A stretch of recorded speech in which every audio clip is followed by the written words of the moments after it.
میں ڈکارتا ہے، کیا ڈکارتا ہے؟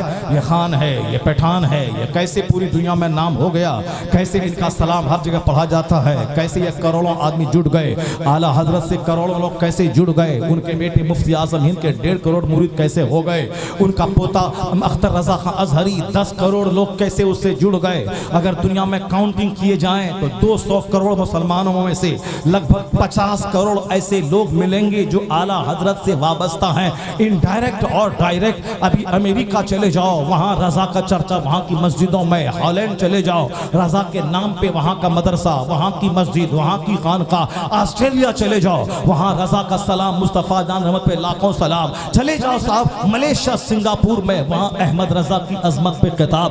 دنیا کے کسی بھی ممالک میں جاؤ، بغداد معلیٰ میں چلے جاؤ، وہاں دنیا بھر سے زائر آتے ہیں۔ سب سے زیادہ جو قصیدہ غوثیہ اعلیٰ حضرت نے لکھی ہے، واہ کیا مرتبہ اے غوث ہے بالا تیرا، اونچے اونچوں کے سروں سے ایک قدم اعلیٰ تیرا۔ میں نے بغداد میں دیکھا سب سے زیادہ جو قصیدہ پڑھا جاتا ہے وہ اعلیٰ حضرت کا لکھا ہوا قصیدہ غوثیہ پڑھا جاتا ہے۔ میں نے مدینہ میں دیکھا، پاکستان کی عورتیں ہوں، بنگلہ دیش کی، ہندوستان کی یا مرد ہوں، جو بھی وہاں سلام پیش کرتے ہیں زائرین، وہ سب سے زیادہ مصطفیٰ جان رحمت پہ لاکھوں سلام پڑھا جاتا ہے۔ کعبے کے بدر الدجا یہ پڑھا جاتا ہے۔ یعنی اب یہ ڈکارتا ہے کہ میں وہ یہ پٹھان کہاں بریلی سوداگران سے اٹھا، عرب میں چھا گیا، عجم میں چھا گیا، امریکہ میں چھا گیا، یورپ میں چھا گیا، عراق میں چھا گیا، افریقہ میں چھا گیا۔ کہاں وہ پٹھان بریلی میں ہے، ان کے نام کا مدرسہ بنگال میں ہے، اڑیسہ میں ہے، راجستھان میں ہے، بہار میں ہے، مہاراشٹر میں ہے، تمل ناڈو میں ہے،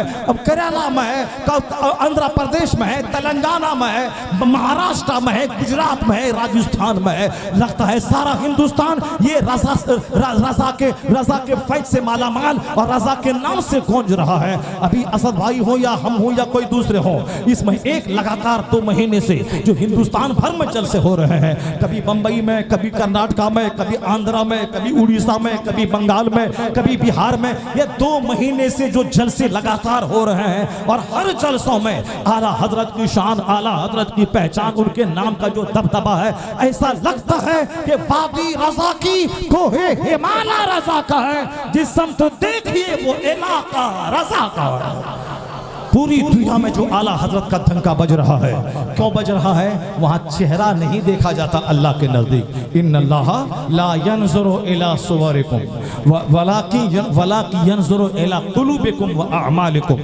اللہ تمہاری صورتوں اور تمہارے مال کو نہیں دیکھتا ہے کہ کتنے حسین، کتنے خوبصورت، کتنے موٹے تازے، اور کتنے تیرے پاس مال ہے، کتنی دولت ہے، یہ اللہ نہیں دیکھتا ہے۔ اللہ کیا دیکھتا ہے؟ اللہ دلوں کو دیکھتا ہے کہ دل کیسا ہے، دل میں کتنی محبت ہے۔ اللہ تعالیٰ نیت اور ارادے اور ان کے کاربار کو دیکھتا ہے، یہ ہمارے مذہب کا کتنا کام کر سکتا ہے۔ تو بیٹھ کے کھانا، دوسروں کو الو بنانا، جو نماز نہیں پڑھے گا وہ فضولیات کا ماہر ہو جائے گا، جو اللہ کی بات نہیں کرے گا وہ صرف اپنے پیر کے نام پہ جنگ کرے گا، اور جو اللہ رسول کا نام نہیں لے گا وہ صرف خاندان کے نام پہ جنگ کرے گا، لڑتا رہے گا، ایک اننیسیسری اور غیر ضروری میٹر میں لڑے گا۔ وہ نماز نہیں پڑھے گا اور غیر ضروری میٹر میں لڑے گا، وہ یہ لکھا، وہ یہ بولا، وہ یہ کیا، وہ کیا۔ یہ 5 وقت کی نماز نہیں پڑھے گا، رات میں تہجد نہیں پڑھے گا، اشراق و چاشت نہیں پڑھے گا، حضور پہ 1,00,000 بار درود نہیں پڑھے گا، غیر ضروری چیزوں میں الجھا رہے گا۔ یہ وہ محلہ والا بولا، یہ محلہ والا بولا، اس کی خانقاہ والا بولا، یہ والا بولا، اللہ کیا بولا؟ کچھ نہیں۔ رسول اللہ کیا بولے؟ کچھ نہیں۔ وہاں اللہ رسول سے ہٹ کے اپنی طبیعت کے مطابق اور اپنے نفس کے مطابق باتیں کرنا، اور اپنے باپ داداؤں کی عظمت کا خطبہ پڑھنا۔ اللہ کا قانون ہے ان تنصروا اللہ ینصرکم، اگر تم اللہ کے دین کی مدد کرو گے تو اللہ تیری مدد کرے گا۔ جو اللہ کے دین کی مدد کرے گا اللہ اس کی مدد کرے گا۔